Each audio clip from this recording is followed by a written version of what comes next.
Bonjour à tous et bienvenue sur la chaîne Wrestling Love. On se retrouve aujourd'hui pour une toute nouvelle vidéo. Alors dans cette nouvelle vidéo on va parler New Japan Pro Wrestling puisqu'on va donc faire la dernière review consacrée au G1 Climax 31. On va donc dans cette vidéo parler des journées 17, 18 et 19 du plus gros tournoi de l'année de New Japan, donc des 3 dernières journées du tournoi, sachant que du coup dans les journées 17 et 18 ça comprenait la fin des blocs respectivement A et B, et du coup les finales de bloc par la même occasion. Et la journée 19 c'était évidemment le show de la finale du G1 Climax. Personnellement alors les cartes, je vais surtout parler par rapport à la journée 17 et 18 parce que finalement on connaissait pas vraiment la carte de la journée 19, mais les cartes de journée 17 et 18 me hypaient pas des masses, je vais pas vous mentir, surtout la journée 17 où il y avait rien de vraiment intéressant. Mais la journée 18 à la limite il y avait deux matchs qui pouvaient vraiment m'intéresser, donc c'est-à-dire Taichi contre Hiroshi Tanahashi et Yoshihashi contre Chase Owens, mais sinon voilà, c'était pas vraiment des cartes intéressantes à mes yeux. Du coup on va pouvoir donc commencer la review avec la journée 17 donc du G1 Climax 31, show qui s'est déroulé le 18 octobre. Alors cette journée 17 elle a commencé, déjà elle se déroulait au Yokohama Budokan, elle a commencé avec le Great Okan qui affrontait Satoshi Kojima. Donc voilà, le Great Okan était censé normalement affronter Tetsuya Naito. Naito est blessé, donc Okan affronte Kojima en remplacement. Et le Great Okan a logiquement remporté son match en un peu plus de 10 minutes. Le match, personnellement, je l'ai trouvé plutôt cool pour un match du Great Okan finalement. Satoshi Kojima a réussi à faire une bonne performance, il carrille bien le Great Okan. Okan n'a pas été aussi mauvais que d'habitude. Il a fait quelques trucs sympas, le finish était assez impactant d'ailleurs, j'ai bien aimé le finish du match. Mais ouais, dans l'ensemble du match, finalement, Satoshi Kojima va plutôt carrer le Great Okan quand même, évidemment. Et Kojima, pour quelqu'un qui a 51, 52 ans, le mec continue de donner des performances vraiment intéressantes. Donc ça fait plaisir. Voilà, Satoshi Kojima, qu'on avait pu voir dans un match vraiment intéressant également contre Kota Ibushi, un peu plus tôt dans le G1 Climax, là aussi pour remplacer Tetsuya Naito. Donc voilà, en tout cas, j'ai trouvé que c'était un bon petit match pour ouvrir le show. Voilà, il avait pas spécialement d'importance, vu que le Great Okan ne pouvait pas dans tous les cas accéder au final du G1, mais j'ai trouvé ça bien fait, donc c'est 3,25 pour ma part. Du coup, voilà donc par rapport à cet opener, on va pouvoir désormais passer au deuxième match du show. Alors le deuxième match du show, c'était Toru Yano qui affrontait Tomohiro Ishii. Le match a duré un peu plus de 11 minutes. Victoire dans ce match de Toru Yano qui m'a quand même un peu surpris, sachant que dans tous les cas, Ishii était déjà éliminé, donc je m'attendais quand même à ce qu'il donne la victoire à Ishii. Et Toru Yano, ça fait donc qu'il arrive à 10 points dans ce G1 Climax, donc ça fait quand même un peu beaucoup pour Toru Yano. J'ai l'impression l'année dernière, il était arrivé à 6 points à la fin du G1, et je trouve que personnellement que 6 points pour Toru Yano, vu le rôle qu'il joue, ça me paraît être un bon chiffre, mais là 10, c'est un poil trop à mes yeux. Surtout que là, Ishii avait pas spécialement besoin de perdre, mais ça reste un des meilleurs matchs de Toru Yano depuis le début du G1 Climax, évidemment. Je trouve que les deux ont une bonne alchimie. Ishii se fait pas mal dominer dans le match parce que Yano tout simplement est absolument incontrôlable avec toutes ses tentatives de roll-up. Franchement, je sais pas le nombre exact de roll-up qu'il essaye dans le match, Yano, mais c'est vraiment un gros nombre. C'est même très rare que je le vois essayer autant de roll-up, alors que pourtant c'est Toru Yano, et le mec essaye beaucoup de roll-up dans ses matchs. Mais voilà, ça reste, même si la victoire de Toru Yano est pas nécessaire à mes yeux, ça reste un match qui est vraiment sympa, voilà, qui est sympa à regarder. Ishii, le peu d'offense qu'il a, c'est quand même assez impactant. Voilà, ça reste Tomohiro Ishii, c'est bien fait. Mais ouais, Yano joue très bien son rôle de mec vraiment incontrôlable dans le match. Et voilà, il va avoir pas mal de nearfall pour Tomohiro Ishii, de nearfall de roll-up de Yano. Et à un moment, juste Yano va réussir à piéger Ishii pour de bon. En soi, j'ai pas trouvé ça mal fait, hein, très clairement. J'ai quand même mis 3,25. Voilà, comme j'ai dit. C'est un des meilleurs matchs de Toru Yano depuis le début de ce G1. Cela dit, je préfère quand même le match qu'il a pu avoir contre Zack Sabre Jr., mais celui-là arrivera en deuxième très clairement. Mais ouais, donc dans l'ensemble, on a eu le droit à un bon match pour continuer le show. Du coup, voilà donc par rapport à ce match remporté par Toru Yano, on va pouvoir désormais passer au troisième des 5 matchs de ce show. Alors le troisième des 5 matchs du show, c'était Shingo Takagi qui affrontait Yujiro Takahashi. Donc Shingo Takagi qui était un des catcheurs encore en lice, hein, pour accéder potentiellement à la finale, hein, du G1 Climax. Et ce Shingo contre Yujiro, il a fini en double count-out, ce qui a donc éliminé Shingo Takagi du G1 Climax. Le match a duré un peu plus de 13 minutes. En soi, le match n'était pas mauvais. Le finish était juste vraiment très décevant à mes yeux, mais en soi le match était pas mauvais, j'ai quand même réussi à mettre 3 étoiles. Shingo Takagi et Yujiro Takahashi vont quand même pas mal forcer les séquences qu'ils vont avoir à l'extérieur du ring, où dès le début du match tu vas avoir un teasing de count-out, tu vas en avoir un peu plus tard encore, et cette fois-ci ça va être le bon à la fin, où le selling vers la fin va se perdre un peu, parce que du coup tu vas retrouver le finisher et de Yujiro et de Shingo Takagi à l'extérieur du ring durant la période de temps, et à chaque fois les deux vont se relever pour garder l'autre à l'extérieur du ring pour le tirer à l'extérieur. Enfin voilà, ça reste un match qui est cool évidemment. Shingo et Yujiro, bon voilà, tu vas pas faire un mauvais match, mais voilà, le finish est quand même un peu compliqué à mes yeux, même si en soi je comprends pourquoi il y a ce double count out pour éliminer Shingo et pour pas non plus faire gagner Yujiro contre Shingo, ce qui n'aurait aucun sens. Ça, je pense qu'on est d'accord.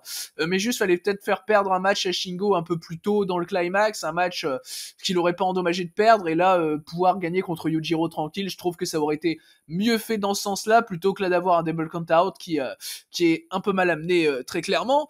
Du coup voilà donc par rapport à ce troisième match du show, et du coup Shingo Takagi finit donc le G1 Climax à 13 points, tandis que Yujiro lui finit à 5 points.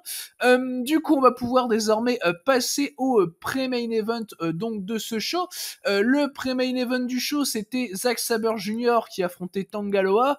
Zack Sabre Jr. contre Tanga Loa, le match a duré un peu plus de 17 minutes, victoire de Tanga Loa qui m'a en soi pas surprise, parce que je m'attendais pas non plus à voir Zack Sabre Jr. en finale du G1, même si je l'espérais vraiment, vraiment fort, hein, comme vous avez pu le constater de toute façon au cours de mes reviews du G1. Mais en tout cas, le match était vraiment agréable, j'ai trouvé. Comme j'ai dit, voilà, la victoire de Tanga Loa me surprend pas des masses, sachant que dans tous les cas, j'ai l'impression qu'on repart vers un Dangerous Takers contre Guerrillas of Destiny pour sûrement Wrestle Kingdom, pour les titres tag, parce qu'on rappelle que Dangerous Takers sont toujours champions tag. Tanga Loa fait une performance plutôt cool, j'ai trouvé, et voilà, Zack Sabre Jr. montre très bien des super séquences techniques. Enfin voilà, le mec est hyper fluide dans ce qu'il fait. Voilà, c'est du Zack Sabre Jr. Très clairement, on n'est pas surpris, mais c'est toujours hyper agréable à voir. Rien de vraiment incroyable, mais ça reste un match de Zack Sabre Jr. donc c'est forcément bien, c'est forcément cool à voir. Dans un match qui est pas mal intéressant, où Zack Sabre Jr. va réussir à piéger plusieurs fois Tanga Loa dans des soumissions. Tanga Loa va s'en sortir à chaque fois, et il va piéger Zack Sabre Jr. à la fin. Enfin voilà, la fin est un peu décevante par contre, mais bon après on est quand même sur un match vraiment intéressant, qui est d'ailleurs mon match préféré du show. À titre personnel, j'ai mis 3,25, j'étais pas loin du 3,5, j'aurais peut-être pu mettre 3,5, enfin c'est probablement le meilleur match de Tanga Loa du G1 Climax, et de toute façon quand tu vois l'adversaire qu'il a, c'est pas étonnant, sachant que Zack Sabre Jr. il a donné le meilleur match du G1 de quasiment tout le monde, quoi. Donc bon voilà, c'est quand même quelque chose, hein, le G1 de Zack Sabre Jr. dans son ensemble, là, quand on réfléchit bien. Et d'ailleurs c'est pas fini parce qu'il a encore un match dans la journée 19 dont on parlera évidemment. Du coup voilà donc par rapport à ce pré-main event remporté par Tanga Loa, on va pouvoir donc passer maintenant au main event de cette journée 17 du G1 Climax 31. Main event qui était donc la finale de bloc, hein, concrètement du bloc A, avec Kota Ibushi qui affrontait Kenta. Le match a duré un peu plus de 26 minutes, victoire de Kota Ibushi. Alors 26 minutes de Kenta en 2021, c'est toujours vraiment compliqué, hein, on va pas se le cacher, parce que voilà, Kenta il a vraiment du mal à se rendre intéressant, hein, je trouve. Et c'est le problème en général du Bullet Club, hein, de toute façon, où la hit de Kenta va être vraiment inintéressante, j'ai trouvé, et vraiment même vraiment très très chiante. Les séquences forcées de Kenta Out sont vraiment insupportables, je trouve, où t'as Ibushi qui va à chaque fois revenir à 19, où va y avoir 30 ans entre le 19 et le 20 pour bien laisser revenir Ibushi. Enfin bref, ces séquences-là, je les trouve vraiment très très forcées, ça fait que ajouter de la hit un peu pour rien, et de manière très forcée, donc personnellement ça va pas mal me déranger. Après voilà, Ibushi a réussi à avoir quand même quelques bons retours, il a réussi à me donner de l'intérêt au match par moment, hein, voilà, par moment, parce que évidemment j'ai pas eu de l'intérêt pour le match pendant toutes les 26 minutes, hein, faut pas déconner. D'ailleurs c'est à mes yeux le moins bon match du show, je lui ai mis 2,5 parce que finalement le match est assez vite pour ce qu'il est. Voilà, le rythme du match est un peu gâché par ce que fait Kenta tout au long du match, et c'est quand même un peu dommage. Ibushi sort quand même une bonne performance. Voilà, il y a quand même quelques bons kicks, bons strikes de la part de Kenta au début du match, mais c'est tout, quoi. Ça le sauve, on va dire, dans le match, parce que Kenta, il est vraiment très chiant. Et voilà, Ibushi a fait ce qu'il a pu. Après, bon, voilà. Je trouve ça vraiment dommage, personnellement, de mettre Kota Ibushi en finale du G1 Climax, parce que, bah, du coup, ça fait 4 finales d'affilée pour Kota Ibushi, il est double tenant du titre. Bon, certes, personnellement, c'est ce que j'avais prédit, hein. J'avais prédit Ibushi Okada en finale. Souvenez-vous, la vidéo preview que j'avais faite environ une semaine avant le G1. J'avais dit, il y aura Ibushi Okada en finale et Ibushi perdra. On va voir si ça se réalise. Mais où on est là actuellement dans le G1, je vais pas spoiler directement, mais c'est bien parti. Mais ouais, Ibushi en finale, c'est clairement dommage, ça montre un certain manque de renouvellement chez New Japan, là où t'aurais pu envoyer Zack Sabre Jr., tu vois, en finale, qu'il aurait clairement mérité au vu de son G1 et au vu du booking même, j'aurais trouvé ça vraiment sympa. À la limite, j'aurais même peut-être préféré Kenta en finale que Kota Ibushi, hein, très honnêtement, parce que bah certes, Kenta il aurait fait encore pire qu'Ibushi en finale, mais bah finalement, au moins tu fais un truc nouveau, tu tentes un truc, tu vois. Tandis que là, bah, c'est un peu plat finalement de faire ça. Mais bon, du coup, voilà, pour ce main event, donc remporté par Kota Ibushi. Du coup, c'est ce qui conclut donc cette journée 17 du G1 Climax 31. Alors, dans l'ensemble, j'ai pas trouvé le show mauvais. Le show était là, il était assez random globalement pour le show final d'un des blocs du G1. C'est quand même assez dommage. Personnellement, il y a un match que je peux recommander du show, c'est le Tangaloa contre Zack Sabre Jr., qui est clairement le meilleur match du show. Mais le reste, ouais, c'est pas à regarder. Même le Loa Zack Sabre en soi est pas à regarder à mort, mais c'est clairement le meilleur match du show et c'est hyper agréable à regarder. Donc voilà, je peux le recommander, mais globalement, ouais, c'est tout. Et du coup, dommage la décision de Booking d'envoyer Kota Ibushi en finale. Du coup, voilà donc par rapport à ce show, on va pouvoir maintenant passer à la journée 18, donc du G1 Climax 31, journée 18 qui s'est déroulée donc le 20 octobre, et c'était donc au Nippon Budokan, sachant que du coup la journée 18 et la journée 19 étaient toutes deux au Nippon Budokan. Et du coup, cette journée 18, elle a commencé avec un match par équipe, avec Bushi et Hiromu Takahashi qui affrontaient les Young Lions, Kosei Fujita et Ryohei Oiwa. Le match, du coup, a duré un peu plus de 8 minutes, victoire de Bushi et d'Hiromu Takahashi. Personnellement, pardon, le match, je lui ai mis la note de 3 étoiles, parce que bah, finalement, d'habitude, je mets souvent 3,25 au match de Young Lions, mais là, en fait, le truc, c'est que le match m'a vraiment pas donné d'intérêt, on avait déjà vu le match, je crois que c'était 2-3 journées avant, donc ouais, non, personnellement, j'avais aucun intérêt pour le match, très honnêtement. Ouais, certes, il y a quelques séquences avec Bushi qui sont sympas, avec Kosei Fujita, avec Ryohei Oiwa, avec même Hiromu Takahashi, mais voilà, finalement, c'est un peu toujours les mêmes séquences pendant 8 minutes, ça m'a un peu saoulé, mais après ça reste un match qui est correct, hein. Voilà, j'ai quand même mis 3, j'ai quand même passé dans la globalité un bon moment, mais à mes yeux c'est quand même en dessous des autres matchs de Young Lion qu'on a pu avoir récemment, ce qui est quand même un peu dommage parce que les matchs de Young Lion en général c'est mieux que ça, voilà, en général c'est juste mieux que ça, mais en soi c'est pas grave, en soi voilà, on est juste sur l'opener, on est sur un tag team match qui est plutôt correct, qui a bien fait son taf à mes yeux, et victoire de Bushi et d'Hiromu Takahashi qui était donc logique, hein, évidemment. Du coup, voilà donc par rapport à ce match, on va passer désormais au deuxième match du show, et donc on va commencer les matchs de tournoi de cette carte. Alors, on avait pour commencer donc Yoshihashi qui affrontait Chase Owens. Le match a duré un peu plus de 8 minutes, victoire de Yoshihashi qui m'a quand même été agréable, hein, voilà, même si je m'y attendais quand même à ce que Yoshihashi gagne pour la dernière journée du G1 contre un membre du Bullet Club qui est pas très haut dans la hiérarchie. J'ai trouvé ça très sympa de donner la victoire à Yoshihashi personnellement, surtout vu le G1 qu'il a fait, hein, Yoshihashi qui a fait un G1 hyper quali, qui a été à mes yeux le MVP du bloc B. Et bah, globalement, dans l'ensemble, on a eu quand même un bon match entre Yoshihashi et Chase Owens, même si ça pouvait être mieux, hein, très clairement, avec peut-être un peu plus de temps. Yoshihashi joue bien son rôle d'underdog dans le match, voilà, le heel work de Chase Owens était correct, c'est un match assez basique, une bonne dynamique face-heel, voilà, entre eux, de toute façon, très clairement, Yoshihashi qui est le meilleur babyface qui soit, hein, chez New Japan, avec Tanahashi, évidemment, et Chase Owens, voilà, qui est un mec du Bullet Club, qui a une hit qui est pas très chiante comparé à d'autres membres du Bullet Club, donc notamment Kenta ou encore Evil, donc ça passe encore. Et voilà, un bon petit moment pour Yoshihashi qui a logiquement donc remporté ce match pour terminer ce G1 Climax d'une belle manière. Voilà, et au moins il a terminé à 6 points, Yoshihashi, ça fait quand même plaisir finalement, parce que bah Yoshihashi l'année dernière il avait terminé je crois à 2 points dans le G1 si je dis pas de bêtises. Donc voilà, ça fait quand même pas mal plaisir de voir Yoshihashi à 6 points, même si bon, ça devrait être mieux, hein, qu'on soit d'accord, ça devrait quand même être mieux. L'année dernière, je crois qu'il avait juste battu Toru Yano dans la dernière journée, et donc voilà, là il a quand même pris 3 victoires dans ce G1, donc ça s'améliore. On a hâte que Yoshihashi arrive en finale l'année prochaine, hein, évidemment. Du coup, bah voilà, donc pour ce deuxième match du show, auquel j'ai mis donc la note de 3 étoiles. On va pouvoir maintenant passer au troisième match de la carte. Alors le troisième match de la carte, c'était Hiroki Goto qui affrontait Tama Tonga. Le match a duré un peu plus de 15 minutes, victoire d'Hiroki Goto, voilà, là aussi assez logique. Le match, personnellement, j'ai trouvé vraiment très cool. À mes yeux, c'est d'ailleurs le deuxième meilleur match du show. J'ai mis la note de 3,25, j'étais pas loin du 3,5 pour ce match. Hiroki Goto, il est super. Hiroki Goto, franchement, il fait une super perf, il a très bien carry Tama Tonga.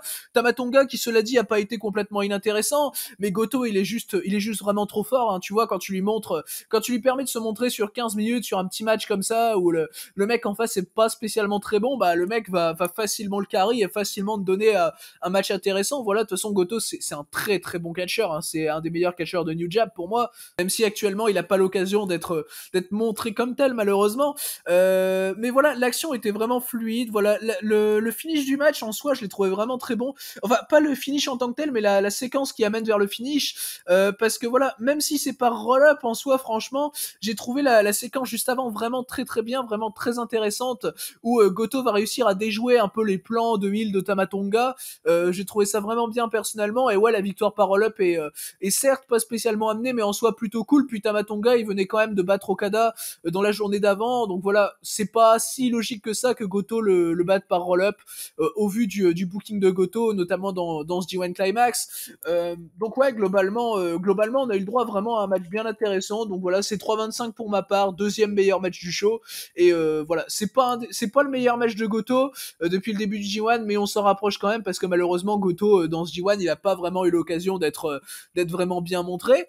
Du coup, voilà donc par rapport à ce troisième match du show, on va pouvoir désormais passer au quatrième match de la carte. Alors le quatrième match de la carte, il opposait donc Hiroshi Tanahashi à Taichi. Le match a duré un peu moins de 15 minutes, victoire de Taichi, donc qui se permet de se finir ce G1 Climax à 6 points, qui est en soi assez faible à mes yeux pour Taichi. Je m'attendais quand même à le voir un peu plus haut. Et Hiroshi Tanahashi, de son côté, le champion IWGP US, finit le G1 Climax à 8 points, donc avec cette défaite. Et dans la globalité, on a donc eu le droit à 15 minutes, vraiment très très agréable. Donc c'est mon match préféré du show, évidemment, j'ai mis la note de 3,75. Alors dès le début, t'as Taichi qui commence en mettant une énorme backdrop sur Hiroshi Tanahashi, j'ai trouvé ça vraiment super personnellement. L'agressivité de Taichi dans le match se fait extrêmement bien ressortir, et déjà de par cette séquence, tu la ressens très bien. Tanahashi va réussir à revenir avec des retours vraiment méthodiques. Voilà, Tanahashi fait du Tanahashi, il attaque la jambe de Taichi, c'est vraiment, l'offense de Tanahashi est vraiment impactante. Taichi va toujours très bien sell, et de son côté Taichi va très clairement montrer une très bonne volonté vraiment d'aller détruire Tanahashi. Vraiment il est très très impactant Taichi dans ce qu'il fait, ses retours sont tous vraiment très bons, notamment des senziguri sur Tanahashi à un moment qui sont vraiment violents, et il le fait à deux ou trois reprises je crois dans le match. Et ouais, la hit de Taichi est très intéressante à mes yeux. Taichi il est vraiment super dans son rôle. Tanahashi très intéressant comme toujours. Donc voilà, pour ma part c'est un très bon 3,75. Ce match, c'était un match très très agréable à regarder, et donc d'assez loin le meilleur match du show, je pense qu'on peut le dire assez facilement. Du coup voilà donc par rapport à ce match donc remporté par Taichi, voilà, à part ça je pense pas qu'il y ait la masse de choses à dire non plus sur le match, mais ça restait vraiment très bon et un match à recommander, un des meilleurs matchs du bloc B d'ailleurs. Du coup on va pouvoir désormais passer au pré-main event donc de ce show. Le pré-main event du show, c'était un match qui m'hypait pas du tout et dont j'avais vraiment peur, hein, personnellement. C'était Evil contre Sanada, parce qu'il faut savoir qu'Evil contre Sanada, je déteste leur match du G1 Climax 30 et je déteste encore plus leur match de Wrestle Kingdom 15 cette année. Donc déjà à partir de ce moment-là, on est mal parti dès le départ. Et puis c'est Evil Sanada quoi, avec Evil dans le Bullet Club en prime, donc on est pas sorti de l'auberge. Le match c'est clairement le moins bon match du show. Personnellement j'ai mis 2,5. Ça aurait pu être pire, hein, très clairement, c'était quand même mieux que leur match de l'année dernière et mieux que leur match de Wrestle Kingdom assez largement. Sanada, il est horrible dans le match. Voilà, la hit d'Evil, elle est un peu chiante, mais pas à la masse non plus, tu vois. Genre, c'est surtout au début du match où évidemment, Evil, à un moment, va prendre un micro, va commencer à provoquer Sanada à l'extérieur du ring et tout. Enfin voilà, ça m'a saoulé très clairement dès le début. Evil, il me saoule facilement hein, de toute façon dans le Bullet Club avec sa hit. Mais voilà, après ça va quand même un minimum catcher. Il y a quand même quelques spots assez cool dans le match, mais dès que ces spots-là ont lieu, bah juste derrière, t'as quelque chose qui est vraiment saoulant, comme un teasing de finish de nulle part ou quelque chose comme ça, qui sert absolument à rien dans le match. Donc bah finalement, j'ai jamais pu être investi dans le match plus d'une minute quoi, et j'ai jamais vraiment pu profiter du match. Donc après, je m'attendais pas non plus à ce que ce soit un bon match. Hein. Et très clairement, on n'est pas sur une purge, hein, très clairement pour ce Sanada Evil. Donc voilà, ça aurait pu être largement pire. Pour ma part, c'est 2,5 en tout cas. Voilà, la victoire d'Evil est assez logique, je trouve. Evil qui va contrer un moment le moonsault de Sanada, enfin le moonsault Sanada qui se jette de la troisième corde et qui se laisse tomber de la troisième corde plutôt. Et Evil réussit à remporter le match un peu plus tard. Enfin voilà, c'était ok, on va dire. Voilà, ça aurait pu être pire. Voilà, comme j'ai dit. Donc finalement, j'ai été satisfait par le match, mais ça reste un 2,5 quoi, parce que bah Sanada et Evil a été moins chiant que d'habitude. Il a fait des efforts, on dirait, mais voilà, ça reste pas non plus un match intéressant. Faut pas déconner. Du coup, c'est bon pour ce pré-main event du show. Alors maintenant, on va pouvoir passer au main event donc de cette journée 18 du G1 Climax 31. Le main event qui était donc la finale du bloc B. Finale du bloc B qui opposait Kazuchika Okada à Jeff Cobb. Alors déjà, pour remise en contexte, avant d'arriver dans le match, Jeff Cobb est invaincu dans ce G1 Climax, donc ce qui fait qu'il a 8 victoires, 0 défaites. Kazuchika Okada, lui, a 7 victoires, 1 défaite, et il perd son seul match la journée juste avant contre Tama Tonga. Donc déjà, t'as Cobb qui arrive avec un avantage psychologique sur Kazuchika Okada. Déjà, de ce côté-là, tu vois, t'établis une certaine dynamique entre les deux, surtout que Jeff Cobb a battu Kazuchika Okada juste avant le G1 Climax, donc à Wrestle Grand Slam in MetLife Dome. Et personnellement, même si je suis pas, comme vous avez pu le constater au cours de mes reviews du G1, même si je suis pas pour l'idée de booker un bloc de 10 autour de deux mecs, en soi, voilà, t'arrives avec une certaine dynamique intéressante entre Kazuchika Okada et Jeff Cobb, et c'est pour ça que le match va en soi être vraiment potable. Même si Jeff Cobb va grosso modo tout faire dans le match, hein, très clairement, Okada va être assez fantomatique hein, dans le match, on va pas se le cacher, ça reste quand même un match correct, j'ai mis 3,25 personnellement, le match va durer un peu plus de 23 minutes, victoire de Kazuchika Okada assez logique, hein. Ça me paraissait logique voilà, que Cobb finisse pas le G1 Climax invaincu et qu'Okada réussisse à se reprendre et à battre Jeff Cobb au cours de la dernière journée, donc il va en finale grâce au tiebreaker, hein, évidemment Kazuchika Okada, les deux hommes finissent donc à 16 points, tu as quelques bons petits moments de storytelling que j'ai trouvé dans ce match, notamment Jeff Cobb qui va se dégager du flash pinfall d'Okada, qui avait justement marché à Wrestle Grand Slam in Tokyo Dome en juillet dernier quand Okada avait battu Jeff Cobb, donc déjà ça j'ai trouvé bien que Cobb s'en dégage, mais voilà, il y a quand même quelques problèmes dans le match, évidemment, comme le rythme, surtout dans la première partie du match qui est assez haché, mais ce qui est finalement un problème avec 95% des matchs de Kazuchika Okada, ça qu'il y a un problème de rythme finalement. Au moins, on l'a retrouvé que dans la première partie du match, contrairement par exemple au match contre Tama Tonga où ce problème de rythme, on le retrouve dans l'intégralité du match. Voilà, il y a trop de teasing de finisher aussi, ce qui m'a quand même un peu dérangé. Surtout qu'ils sont vraiment pas amenés, où Okada va rien faire et tenter son Rainmaker comme si de rien n'était, ça me dérange toujours un peu personnellement. Après voilà, dans l'ensemble, on a le droit à un match qui est carré, c'est correct. Voilà, j'ai mis 3,25 personnellement, évidemment. Je m'attendais pas spécialement à un grand match, voilà, sachant qu'on est sur un match d'Okada, sur un main event New Japan, mais ils ont pas vraiment pris la formule du main event habituel New Japan, et ça m'a vraiment plu.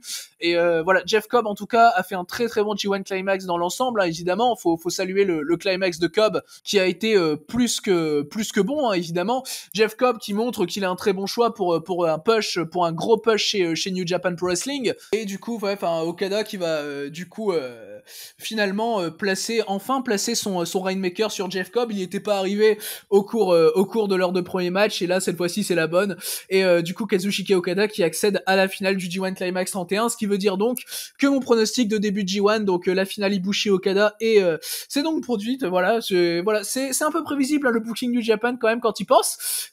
Du coup voilà donc par rapport à ce match qui conclut donc cette journée 18 du G1 Climax 31. Alors par rapport au show dans l'ensemble, personnellement j'ai trouvé que c'était un show quand même bien plus agréable que la journée 17 du G1, que la journée juste avant.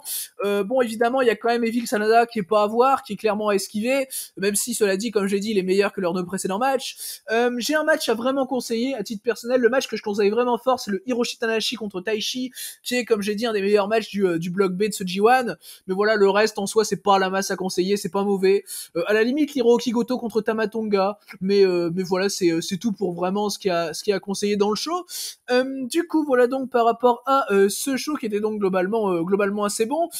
Donc on va désormais pouvoir passer à la journée 19, donc du G1 Climax 31, et donc dernière journée de ce tournoi.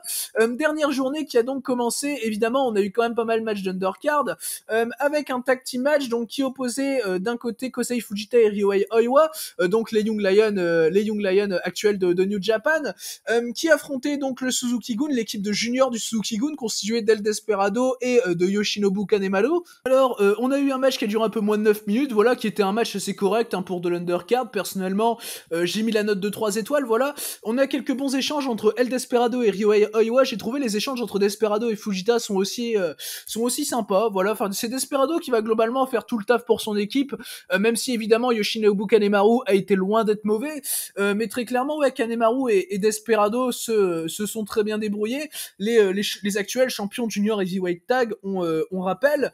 Donc voilà, ouais, globalement, on a le droit à un bon petit match pour ouvrir la carte. C'est très random, évidemment, et ça, c'était attendu que ce soit très random. Voilà, on est sur un match de Young Lion qui est placé en opener comme ça, mais globalement, ouais, l'action est agréable, l'action est fluide, voilà. Desperado joue bien son rôle de heel, Kanemaru aussi. Donc pour ma part, c'est un 3 étoiles, voilà, c'était un opener plutôt sympathique à suivre. Du coup, voilà donc par rapport à ce match, on va pouvoir maintenant passer au deuxième match du show. Alors le deuxième match du show, c'était un tag team match avec d'un côté Great Okan et Jeff Cobb qui affrontaient donc Toru Yano et Yuji Nagata. Le match a duré un peu plus de 8 minutes, victoire de Toru Yano et Yuji Nagata qui m'a quand même assez surpris. Je m'attendais à voir Okan et Jeff Cobb remporter le match, mais finalement c'est Yano qui a réussi à battre le Great Okan, et pour moi c'est le moins bon match du show, très clairement. Alors les échanges entre Great Okan et Toru Yano sont la raison pour laquelle c'est très clairement le moins bon match du show, parce que les échanges Okan-Yano sont très cringe, très très mauvais. Non, franchement, Okan est très mauvais dans son acting, et puis Toru Yano fait du Toru Yano habituel. Voilà, c'est pas le même Toru Yano qu'on a pu voir contre Ishii en termes d'intérêt, tu vois. Et ouais, non, les échanges sont vraiment inintéressants. Donc du coup, ça va donner lieu à un Toru Yano contre le Great Okan pour le King of Wrestling lors de Power Struggle. Ça a été annoncé. Et là, c'est vraiment un match qui me paraît assez compliqué. Très honnêtement, c'est pas du tout un match que j'ai envie de voir. Le Toru Yano contre Great Okan. On a vu leurs deux matchs cette année qui étaient vraiment mauvais. Mais Jeff Cobb et Yuji Nagata ont réussi à faire quelques petites séquences correctes. Mais bon, voilà, évidemment, l'intérêt du match n'est pas basé sur eux. Malheureusement, l'intérêt du match n'est pas basé sur les deux seuls bons catcheurs du match. C'est quand même plutôt dommage. C'est plutôt un booking New Japan, ça de faire ça. Mais ouais, donc c'est 2,25, c'est vraiment pas à voir. Moins bon match du show, j'ai pas passé un bon moment devant le match, très clairement. Et donc victoire de Yano et Nagata qui m'a quand même plutôt surpris. Du coup, voilà donc par rapport à ce match, on va pouvoir maintenant passer au troisième match du show. Le troisième match du show, c'est donc un six-man tag team match avec d'un côté Chaos, donc les actuels champions d'Ever Openweight six-man, donc constitués de Hiroki Goto, Tomohiro Ishii et Yoshihashi, qui affrontait donc le Bullet Club, Evil, Sho et Yujiro Takahashi. Le match dure un peu plus de 11 minutes. Victoire d'Evil, Sho et Yujiro Takahashi que j'ai trouvé plutôt logique personnellement, sachant que, évidemment, ça nous amène à un match de championnat Never Openweight Six-Man qui se déroulera lors de Power Struggle. Et pour le coup, je pense que ça peut être un match vraiment intéressant. D'ailleurs, je pense qu'il y aura un changement de titre, très clairement, vu que Sho vient quand même de rejoindre le Bullet Club et vu que cette fois, on est vraiment dans un gros show pour la défense de Never Openweight Six-Man, contrairement à d'habitude où ça se fait surtout dans les Road to. Et bah dans l'ensemble, on a quand même eu là pour ce qui est de ce match, donc on a eu le droit quand même à un bon petit match undercard. Voilà, Yoshihashi joue bien son rôle, comme toujours. Il a quand même quelques bonnes petites combinaisons avec Hiroki Goto. Les deux arrivent à bien fonctionner en équipe, je trouve. Avec des bonnes combinaisons, et voilà, en babyface work, évidemment, ça fait très très bien le taf. En face, t'as Sho qui est un très bon hit, je trouve, qui s'acclimate quand même bien au Bullet Club sans pour autant avoir une hit inintéressante et être sloppy dans le ring, donc ça fait quand même plaisir pour le moment ce que fait Sho chez le Bullet Club, même si j'ai quand même un peu peur pour la suite. Voilà, les échanges entre Goto et Evil étaient les meilleurs à mes yeux. Voilà, j'ai mis 3 étoiles personnellement, c'est un bon petit match undercard, c'est quand même assez random, mais je trouve que ça fait bien le taf pour où c'est placé dans la carte, et surtout ça t'amène assez facilement facilement à un match de championnat Never Openweight Six Man à Power Struggle. Et d'ailleurs, je trouve ça quand même bien que ces titres soient défendus dans un gros show, hein, pour une fois. Je crois pas que ça a été défendu en dehors des Road to depuis que Goto Ishii et Yoshihashi ont pris les titres Never Six Man au terme du tournoi qui s'était terminé en août 2020. Mais du coup, voilà pour ce match globalement qui était assez correct, donc pour où il était placé dans la carte.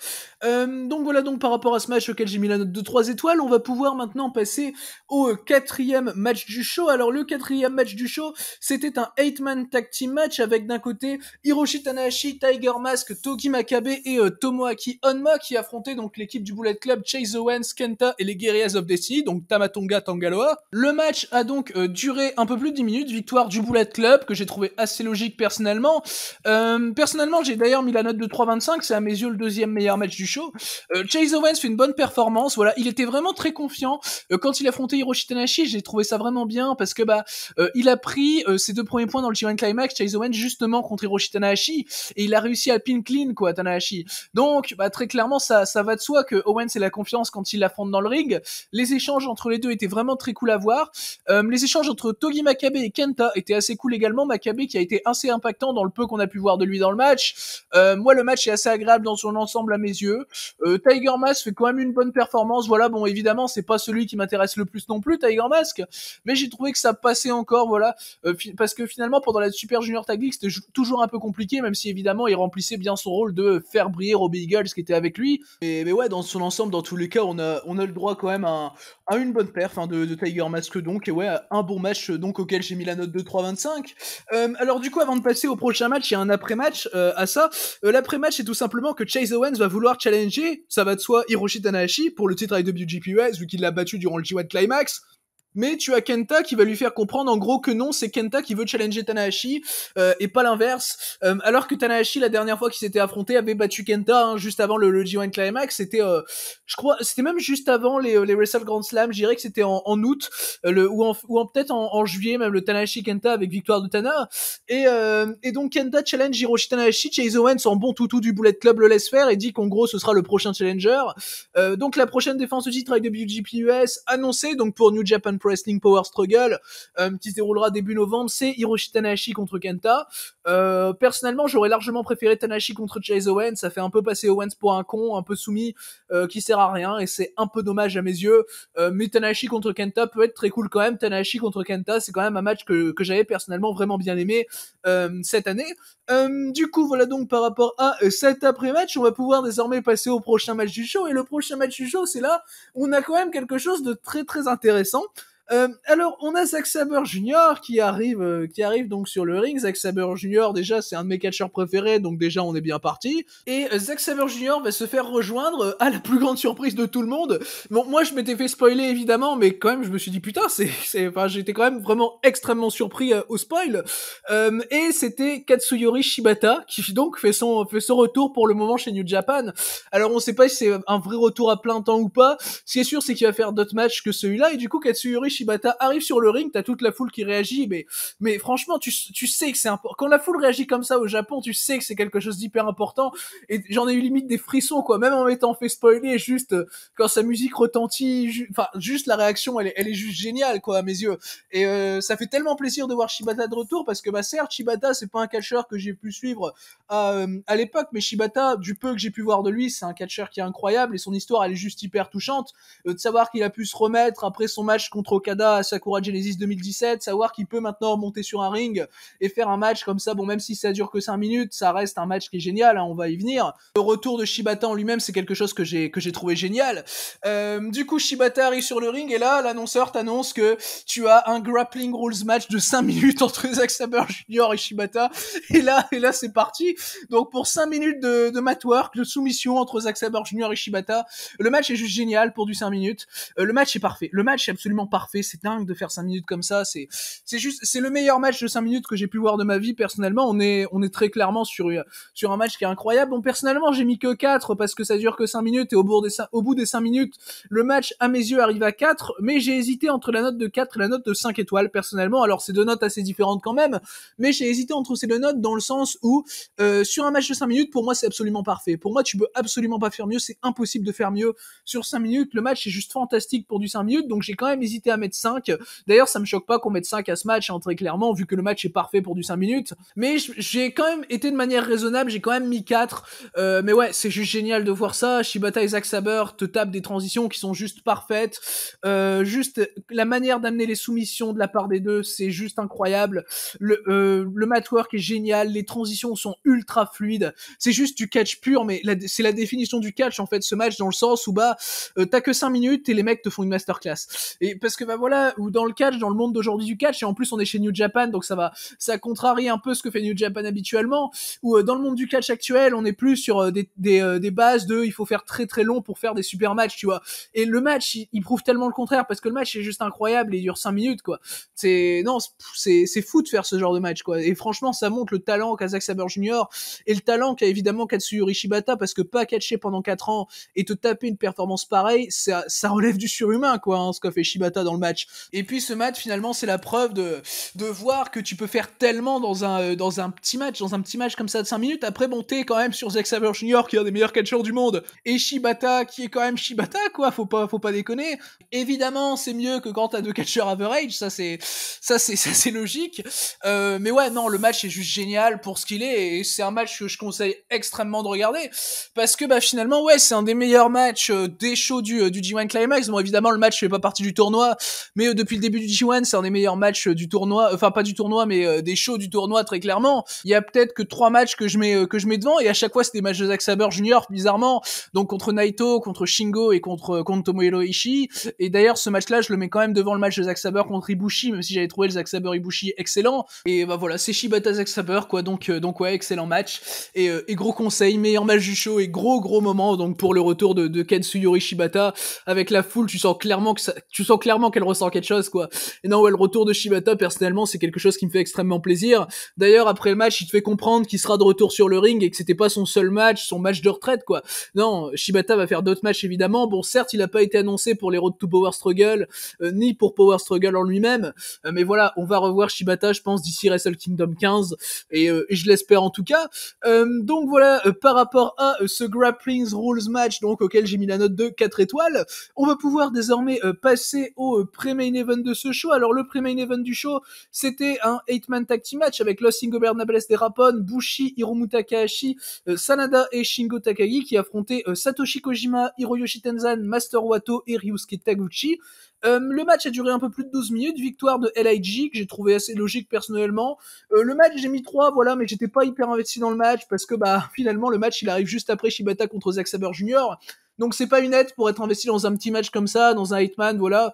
Shingo va avoir de la bonne offense dans le match, évidemment, c'est Shingo qui va être le plus agréable à regarder dans le match, ça me paraît assez logique au vu des noms présents, même si évidemment il y a des catcheurs que j'aime bien, comme Kojima ou Master Wato, mais ouais, bonne performance de sa part. Les échanges justement entre Bushi et Master Wato étaient vraiment très cool, j'ai trouvé. Bushi et Master Wato qui ont toujours une bonne alchimie, hein, quand ils s'affrontent. Ouais, pour moi c'est un petit 3 étoiles, voilà, c'est un bon match en pré-main event, voilà, de cette dernière journée du G1. Ça montre bien Shingo Takagi, le champion IWGP World Heavyweight. Donc voilà, dans l'ensemble, on a un bon petit 8-man, il y a rien de vraiment intéressant à relever. Puis le match est quand même assez handicapé dans le sens où il arrive après le retour de Shibata. Donc ouais, il arrive après un moment quand même assez hyper important. D'ailleurs, j'ai quand même trouvé ça bien de mettre un match entre le retour de Shibata et la finale du G1. C'est assez intelligent niveau construction de cartes à mes yeux. Du coup, voilà donc par rapport à ce match remporté donc par le Ingobernables des Rapon, on va pouvoir désormais passer au main event donc de cette journée 19 du G1 Climax, main event qui était donc la finale du tournoi. Donc Kota Ibushi, vainqueur du bloc A, affronter Kazuchika Okada, vainqueur du bloc B du G1 Climax 31. Et donc ce Kota Ibushi contre Kazuchika Okada, c'est un match qui a duré 25 minutes, victoire de Kazuchika Okada, qui a évidemment remporté le G1 Climax cette année, hein. C'était pas une surprise, voilà, c'est exactement le booking auquel je m'attendais, sauf que le match, il a une petite particularité, ou en tout cas par rapport à sa fin, c'est que le match se termine par arrêt de l'arbitre, parce que Ibushi se pète l'épaule sur un Phoenix Splash, et Ibushi peut plus continuer de catcher, donc l'arbitre arrête le match, et Okada remporte le G1 One comme ça. Bon voilà, c'était une fin, voilà, comment dire, compliquée, hein, pauvre Kota Ibushi évidemment, mais bon, voilà, c'est pas de la faute d'Ibushi évidemment, à mes yeux c'est quand même, bon voilà, en soi c'est de la faute de personne, mais bon, c'est quand même une preuve que le booking de New Japan est quand même assez catastrophique, parce que bah, si, c'est quand même de la faute de Gedo, on va dire, et à mes yeux, ouais, c'est quand même de la faute de Gedo, cette grosse blessure pour Kota Ibushi. D'ailleurs, j'espère qu'il sera revenu à temps pour Wrestle Kingdom 15, même si j'en suis, pour être honnête, assez dubitatif par rapport à ça, que bah finalement, Gedo, il book Ibushi en finale, donc Ibushi revient d'une pneumonie déjà trop tôt par rapport à ce que ça devrait être à mes yeux. Ibushi revient d'une pneumonie juste pour le G1 Climax, tu lui fais faire 10 matchs, donc dont plusieurs de plus de 20 minutes, tu lui fais faire un match de 26 minutes contre Kenta, et le lendemain tu veux le mettre dans un gros main event New Japan de 40 minutes, parce que le match à mes yeux il devait quand même durer environ 40 minutes vu comment il était parti, puis on est sur un Okada Ibushi, donc voilà, c'est 40 minutes, c'est New Japan, faut pas nécessairement se poser de questions par rapport à ça, surtout qu'on était quand même à 25 minutes et que tu sentais qu'on n'était pas encore spécialement sur la séquence de fin, et ouais, tu mets un gars comme Ibushi qui est à mes yeux pas dans les meilleures conditions physiques, et qui est même pas à mes yeux, mais qui est pas dans les meilleures conditions physiques tout court, et tu le mets comme ça dans un match de 40 minutes, forcément que t'as des risques multipliés de blessures, c'est humain, je veux dire. Ibushi, bon certes, il catch un peu comme un robot parfois, mais oui, c'est un humain à côté Ibushi, et faut le savoir. Mais ouais, non, Gedo book mal, Gedo book pas en fonction de la santé d'Ibushi, donc c'est vraiment très compliqué déjà, et Gedo peut s'en prendre qu'à lui-même là pour le coup, et ça peut paraître un peu méchant ce que je veux dire, mais finalement, ce qui devait arriver arriva, quoi, parce que bah, et je suis le premier à être très déçu de la blessure de Kota Ibushi, parce que c'est un catcheur que j'adore, mais ouais, c'est vraiment compliqué de faire ça. Après, bon voilà, évidemment, il y a pas que la blessure de Kota Ibushi dans le match, évidemment. On est sur un match qui est très average à mes yeux quand même. C'est voilà, c'est un main event New Japan très générique qu'on a. On a des spots qui servent pas mal à rien, notamment un moonsault vers l'extérieur du ring de la part de Kota. T'as déjà un kick-out de Kamigoye dans le match. Enfin, je veux dire, non, c'est une formule habituelle de Kazuchika Okada qui est pas très très intéressant. Donc voilà, j'ai quand même rate le match, j'ai mis 2,5 personnellement, parce que c'est à mes yeux là où on était au bout de ces 25 minutes de match, et je pense pas que le match se serait amélioré considérablement sur 10-15 minutes éventuelles en plus. Et non, ouais, c'est vraiment dommage de booker ça. Après, en soi, le match en lui-même, ouais, c'est juste moyen, c'est pas dégueu. Donc pour ma part, c'est 2,5, et très très triste pour Kota Ibushi malheureusement. Donc ouais, j'espère que Kota Ibushi pourra revenir le plus tôt possible, hein, parce que ouais, le moment où il fait le Phoenix Splash, là, très honnêtement, je m'étais fait spoiler de ce qui s'était passé, mais quand tu vois l'épaule, comment le bras d'Ibushi part en couille au moment de l'atterrissage sur le Phoenix Splash, ouais, c'est vraiment compliqué, et tu vois qu'il est vraiment blessé, et l'arbitre arrête le match. D'ailleurs, Okada a été assez professionnel pendant cette séquence où Okada va rester un peu au sol au début, et après, quand l'arbitre arrête le match, bah, il va aller voir Ibushi, il va aller voir si ça va, enfin, je veux dire, il y a quand même pas mal de monde qui va voir Ibushi, enfin, je veux dire, ouais, Okada, il a été très très professionnel sur le coup, et grosse félicitations à lui d'ailleurs pour avoir fait ça. Voilà, c'est juste ça, mais ouais, ça fait plaisir de voir ce genre de réaction de la part des catcheurs. Donc ouais, voilà, donc pour cette finale donc du G1 Climax 31, qui s'est donc pas déroulé comme prévu, hein, voilà, mais qui était malgré tout pas un bon match à mes yeux. Donc voilà, donc c'est ce qui conclut ce show. Alors par rapport au show dans l'ensemble, personnellement, j'ai trouvé que c'était un show. Alors, il y a vraiment le gros highlight, le retour de Shibata, le match contre Zack Sabre qui est absolument génial. Mais ouais, t'enlèves ça, finalement, t'as un show qui est très très moyen. Donc ouais, on part sur un show qui est correct, on va dire, ouais, un show qui est correct. Malheureusement, la finale du G1 Climax, bah, n'est pas une finale de tournoi à mes yeux, voilà, et en plus, vu la fin, voilà, c'est compliqué. Et d'ailleurs, ouais, je le redis, mais j'espère qu'Ibushi reviendra le plus tôt possible. Et évidemment, le mieux pour lui par rapport à sa condition physique, évidemment, même si ça fait que sa venue doit être retardée, évidemment, parce que bah, l'erreur, finalement, ça a été de le faire revenir trop tôt, mais bon voilà. Ouais, on a un show globalement correct, et gros conseil évidemment sur le Shibata Zack Sabre Jr. C'est un match qui doit obligatoirement être vu à mes yeux, vu le niveau du match sur 5 minutes, et vu le moment du retour de Shibata, quoi. Ouais, c'est un match qui doit être vu pour moi par un fan de catch, quoi. C'était quand même assez fou ce moment. Voilà, donc c'est ce qui conclut cette review donc des journées 17, 18 et 19 du G1 Climax 31. Merci à vous donc d'avoir écouté cette vidéo, j'espère que du coup elle vous aura plu, et donc d'ici les prochaines vidéos, je vous dis à la prochaine.